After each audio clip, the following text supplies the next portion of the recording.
आपके साथ निशु मलिक। बात करेंगे बंगाल में होने वाले विधानसभा चुनाव की, लेकिन इस बार बात चुनाव की नहीं बल्कि इस मुद्दे की करेंगे जो पिछले दशकों से विधानसभा चुनाव में शामिल नहीं हो पाया है। 3 महीने पहले तटबंध का बड़ा हिस्सा गंगा के आगोश में समा गया था। न जाने कितनी जिंदगियां उसमें खत्म हो गई थी। बार बार बड़े बड़े अधिकारियों से शिकायत की गई, लेकिन कार्रवाई कुछ नहीं हुई। अगर यह इसी तरह चलता रहा तो इस बार फिर से बारिश के मौसम में न जाने कितनी जिंदगियां खत्म हो जाएगी। अगर हम सोचें कि बाढ़ जब आती है तो कैसे गुजरती होगी उन लोगों पर, तो हमारी रूह कांप जाती है। लेकिन इस बार भी विधानसभा चुनाव में यह मुद्दा न जाने कहां गायब हो गया है। हर साल पद्मा जैसी सहायक नदियां गंगा में न जाने कितनी जिंदगियों को बहा कर ले जाती है, लेकिन इस बार भी सरकार इसे विधानसभा चुनावी मुद्दा नहीं बना रही है।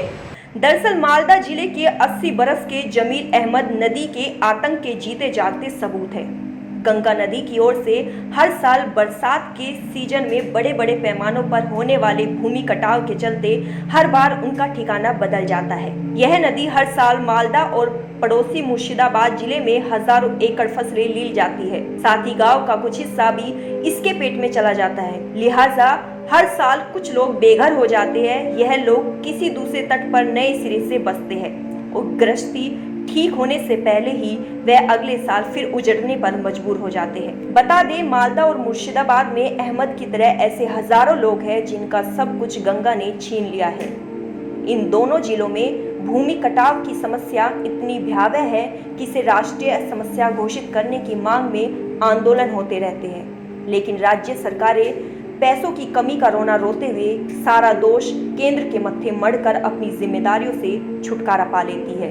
आपको बता दें, 1 दशक पहले इलाके में हर चुनाव में यही मुद्दा सबसे अहम होता था, लेकिन लोग जीतने के बाद इस समस्या को भी भूलते रहे और यहाँ के लोगों को भी, और अब तो यह मुद्दा भी भूल चुके हैं। गंगा का कटाव 60 के दशक से ही चिंता का विषय बना हुआ है, लेकिन एक सरकारी रिपोर्ट के मुताबिक फरक्का बांध बनने के बाद हालात तेजी से खराब हुए हैं। इलाके में बाढ़ और कटाव की वजहों का पता लगाने के लिए सरकार ने वर्ष 1980 में प्रीतम सिंह समिति का गठन किया था और 1996 में केशकर समिति का। इन दोनों ने अपनी रिपोर्ट में इस समस्या पर अंकुश लगाने के लिए कई अल्पकालीन और दीर्घकालीन उपाय सुझाए थे, लेकिन उस समय धन की कमी की वजह से सरकार एक भी सिफारिश पर अमल नहीं कर सकी। दरअसल यह समस्या अब ऐसी हो गई है कि विधानसभा चुनाव में मुद्दा ही नहीं है, तो वहीं दूसरी तरफ सत्तारूढ़ टीएमसी के एक नेता का तो यह भी कहना है कि तट कटाव तटवर्ती इलाकों में होता है, इसलिए इसे मुद्दा बनाने की जरूरत नहीं है।